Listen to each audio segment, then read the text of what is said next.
പ്രശാന്തേട്ട, വയനാട് ദുരന്തവുമായി ബന്ധപ്പെട്ട് കേന്ദ്ര സർക്കാരിനെതിരെ ഒരു വികാരമുണ്ടാക്കാൻ കേരളത്തിന്റെ ഭാഗത്തു നിന്നൊരു ശ്രമം നടക്കുന്നതായി ഒരു തോന്നലുണ്ട്. പക്ഷെ ഇന്നലെ അത് കോടതി തിരിച്ചറിഞ്ഞിട്ടുണ്ട്. കോടതി ഇന്നലെ ചോദിച്ചിരിക്കുന്നത് കൃത്യമായി കണക്ക് നൽകാതെ എങ്ങനെ കേന്ദ്രം പണം അനുവദിക്കുമെന്നാണ് കോടതിയുടെ ചോദ്യം.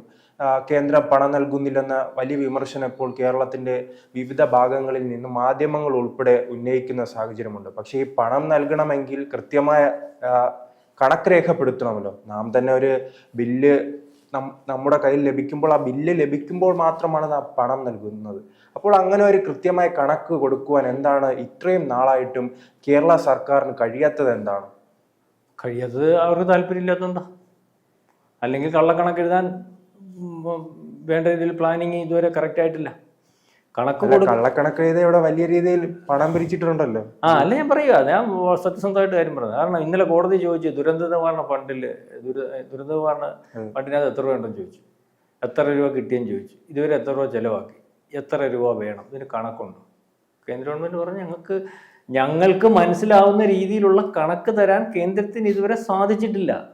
അപ്പോൾ കഴിഞ്ഞ ദിവസം ഇവിടെ ഹർത്താലായിരുന്നല്ലോ, ഈ രാജ്ഭവന്റെ മാർച്ച്, അല്ലെങ്കിൽ അവിടെ ഹർത്താൽ, ഇവിടെ ഹർത്താൽ. ഇവിടെ ഇത്രയും വലിയൊരു ദുരന്തം നടന്നണക്കൽ ദേശീയ ദുരന്തമായിട്ട് എന്തുകൊണ്ട് പ്രഖ്യാപിക്കുന്നില്ല?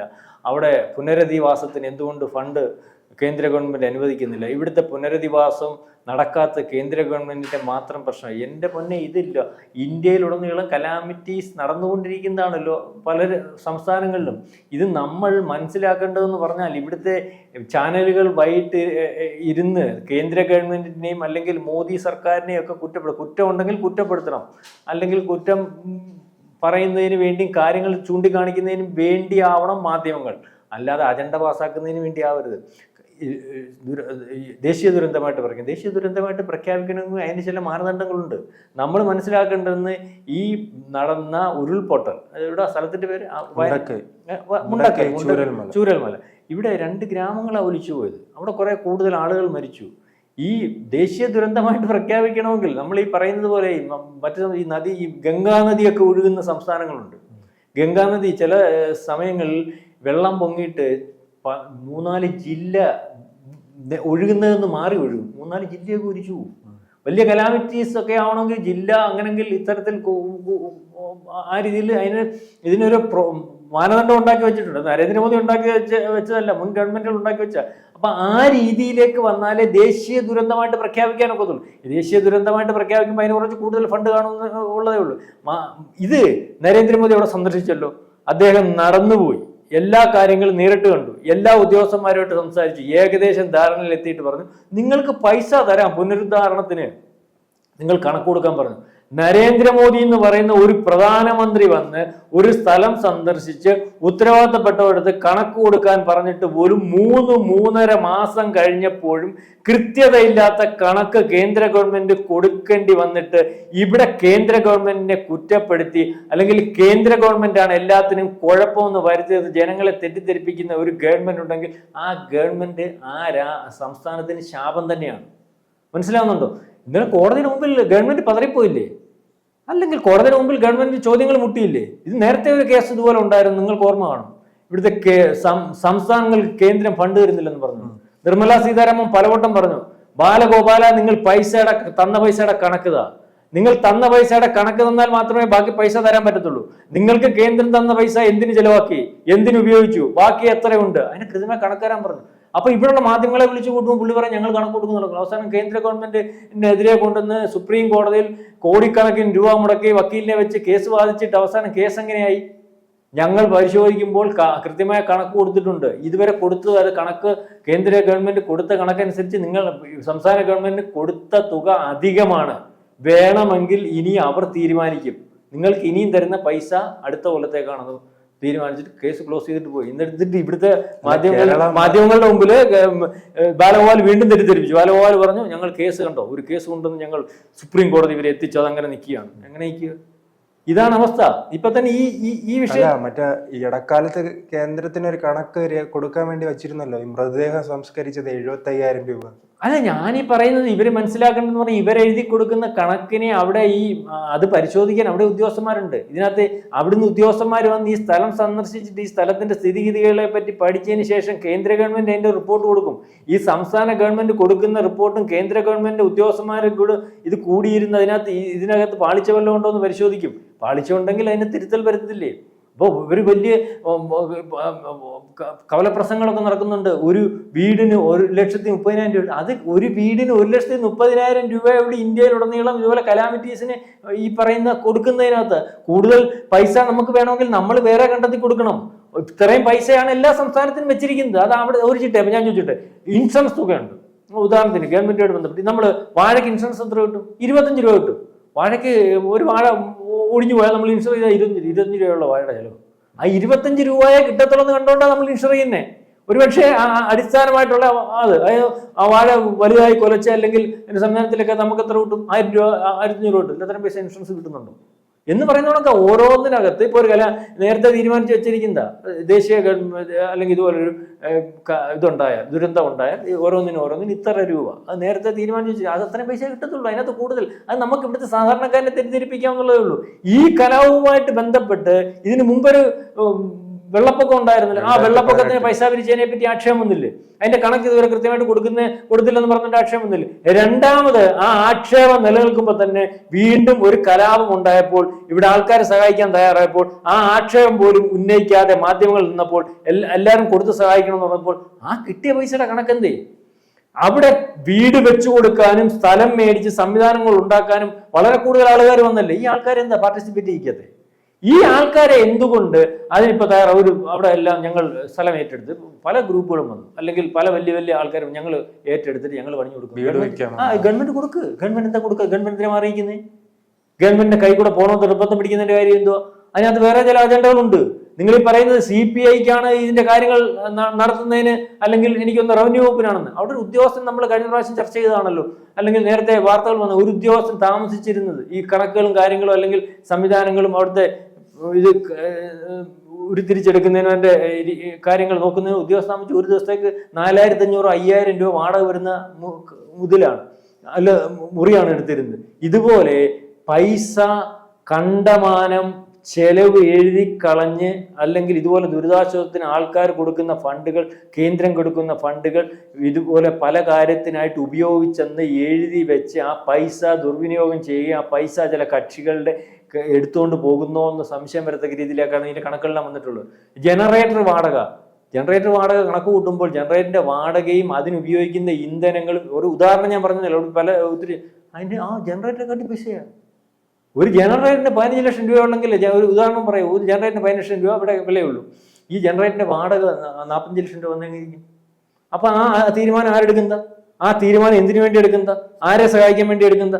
ഇത്തരത്തിൽ ഉദ്യോഗസ്ഥന്മാർ ഈ രീതിയിൽ ഇടപെടുന്നത്, അല്ലെങ്കിൽ ഈ കണക്കുകൾ കൊടുക്കുന്നത്, ആ കണക്കുകൾ കണ്ടിട്ട് മിണ്ടായിരിക്കുന്നത്, അത് ആരെ സഹായിക്കുന്നതിന് വേണ്ടി?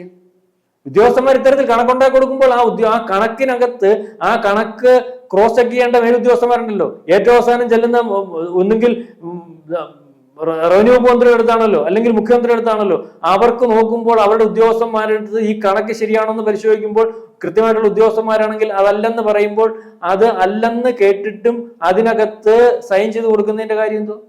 അപ്പൊ ഇതൊരു കൂട്ടുകച്ചവടമായിട്ടല്ലേ നമുക്ക് കാണാൻ പറ്റത്തുള്ളൂ. അപ്പം ഇത്തരത്തിൽ കാര്യങ്ങൾ വളരെ, ഒരു ദുരന്തം ഉണ്ടായാൽ ആ ദുരന്തം ഉണ്ടാവണം, അല്ലെങ്കിൽ ആ ദുരന്തം ആഘോഷിക്കുന്ന പല ആൾക്കാർ ഇതിനകത്തുണ്ട്. നമ്മളതാ മനസ്സിലാക്കേണ്ടത്.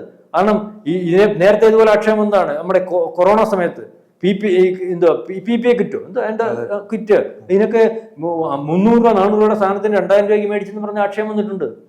ഇത്തരത്തിൽ ഈ രീതിയിൽ കാര്യങ്ങൾ കൈകാര്യം ചെയ്ത് കേന്ദ്ര ഗവൺമെന്റ് മനസ്സിലാവുന്നത്, കേന്ദ്രം 780 കോടി രൂപ കൊടുത്തു.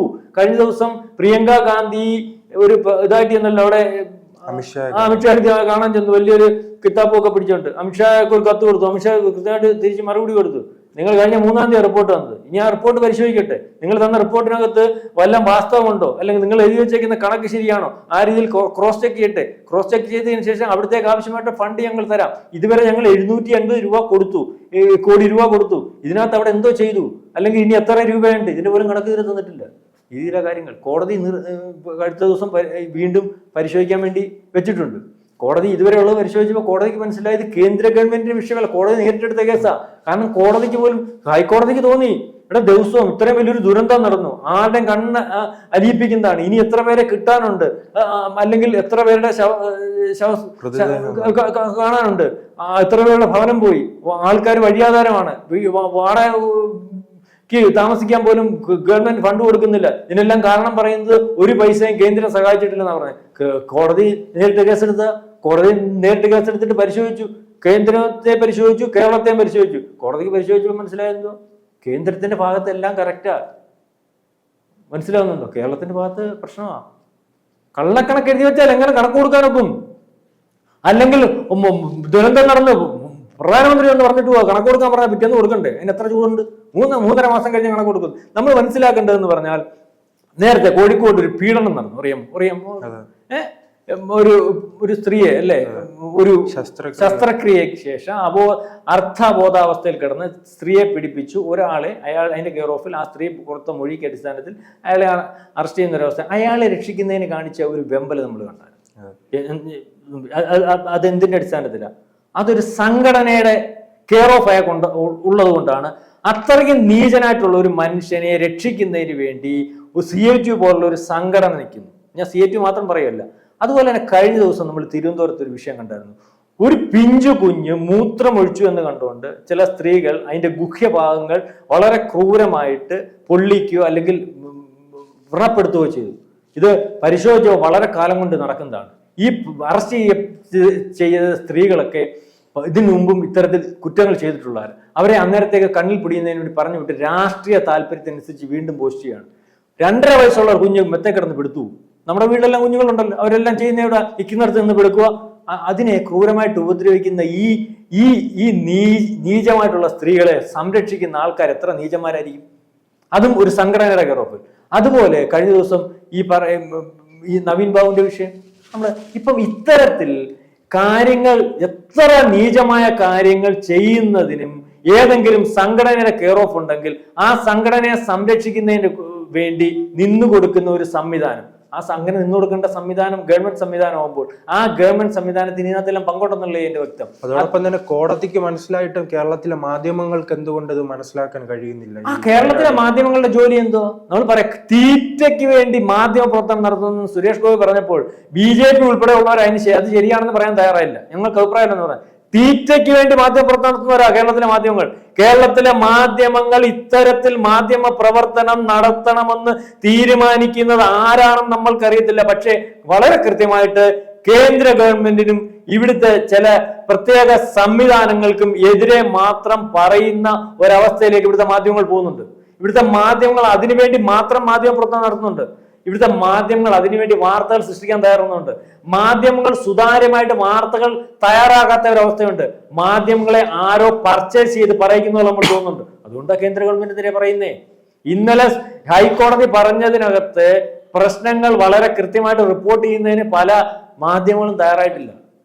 കാരണകാരണ സഹിതം റിപ്പോർട്ട് തരാം. ഞാനീ പറഞ്ഞത് നീചമായിട്ടുള്ള ഓഫീസർമാരെ സംരക്ഷിക്കുന്നതിന് വേണ്ടി തയ്യാറാവുന്ന ഒരു ഗവൺമെന്റ് സംവിധാനം ഉണ്ടെങ്കിൽ ആ ഗവൺമെന്റ് സംവിധാനം ആ ഓഫീസർമാരെ ഉപയോഗിച്ച് ചില ദുഷ്ട താല്പര്യങ്ങൾ സംരക്ഷിക്കുന്നതിനും ഇതുപോലെ കള്ളക്കണക്കുണ്ടാക്കുന്നതിനും കള്ളപ്രവർത്തികൾ ചെയ്യുന്നതിനും അല്ലെങ്കിൽ നേരിടാത്ത കാര്യങ്ങൾ ചെയ്യുന്നതിന് വേണ്ടിയൊക്കെ അവർ ഉപയോഗിക്കുന്നതിന് വേണ്ടിയാണ് ഒരു ഹോട്ടൽ റൂമിന് ഒരു ദിവസത്തേക്ക് 5000 രൂപയ്ക്ക് ഒരു ഉദ്യോഗസ്ഥന് വാടകയ്ക്ക് എടുത്ത് ദുരിതം നടന്നിടത്ത് കണക്ക് നോക്കുന്നതിന്റെ ഉദ്യോഗസ്ഥൻ വീണ്ടും ആ പോസ്റ്റിലിരിക്കുന്നത്, സ്ത്രീയെ പീഡിപ്പിച്ച ഉദ്യോഗസ്ഥനെ സംരക്ഷിച്ച് അവനെ വീണ്ടും ആ തരത്തിൽ കൊണ്ടുവന്ന്, കുഞ്ഞുങ്ങളെ പീഡിപ്പിക്കുന്നവരെ വീണ്ടും ആ പോസ്റ്റിൽ കൊണ്ടുവരുന്ന കള്ളക്കണക്ക് എഴുതുന്നവനെ വീണ്ടും ആ പോസ്റ്റിൽ ഉറപ്പിക്കുന്നതിന് വേണ്ടി തയ്യാറാവുമ്പോൾ ഇതിനെല്ലാം പങ്കുള്ള ഒരു ഗവൺമെന്റ് ആണെന്നേ നമുക്ക് വിചാരിക്കാൻ സാധിക്കത്തുള്ളൂ. അല്ലെങ്കിൽ ഇവർക്കെതിരെ നടപടി എടുക്കട്ടെ.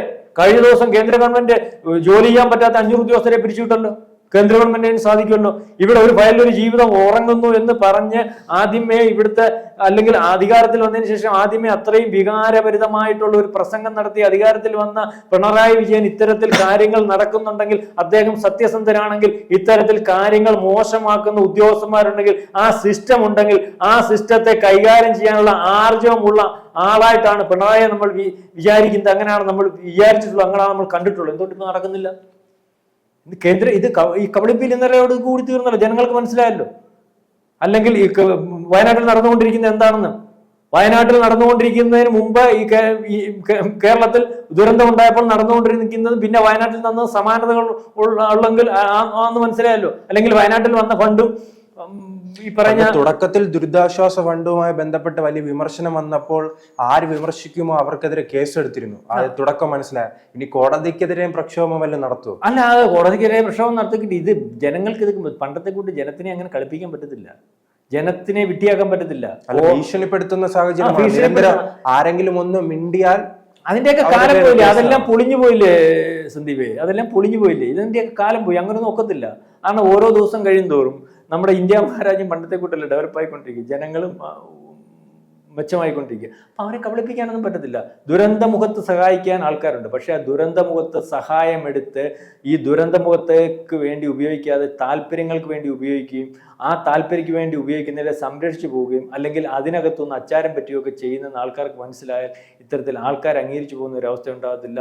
വെള്ളപ്പൊക്ക ദുരന്തത്തിൽ ഇത്തരത്തിൽ ആക്ഷേപം എന്നാണ്, വയനാട് ദുരന്തത്തിൽ ഇത്തരത്തിലൊരു ആക്ഷേപം വന്നതും അല്ലെങ്കിൽ അതിനെ മറച്ചു പിടിക്കുന്നതിനും കേന്ദ്ര ഗവൺമെന്റിനെ പഴിചാരി മുന്നോട്ട് പോകുന്നതിന് വേണ്ടിയാണ് ശ്രമം നടത്തിയത്. പക്ഷെ അതിപ്പോൾ ഇന്നലെ കോടതി തന്നെ, ഹൈക്കോടതി തന്നെ പൊളിച്ചു കൊടുക്കുന്ന ഒരു അവസ്ഥയാണ്.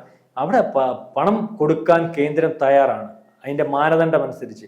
ആ മാനദണ്ഡം അനുസരിച്ചുള്ള കാര്യങ്ങൾ ചെയ്യാൻ കേരള ഗവൺമെന്റിനും തയ്യാറാവണം. കൂടുതൽ വാർത്തകളും വിശേഷങ്ങളും നിങ്ങളിലേക്ക് എത്താൻ ABC മലയാളം സബ്സ്ക്രൈബ് ചെയ്യുക, ബെൽ ബട്ടണും അമർത്തുക.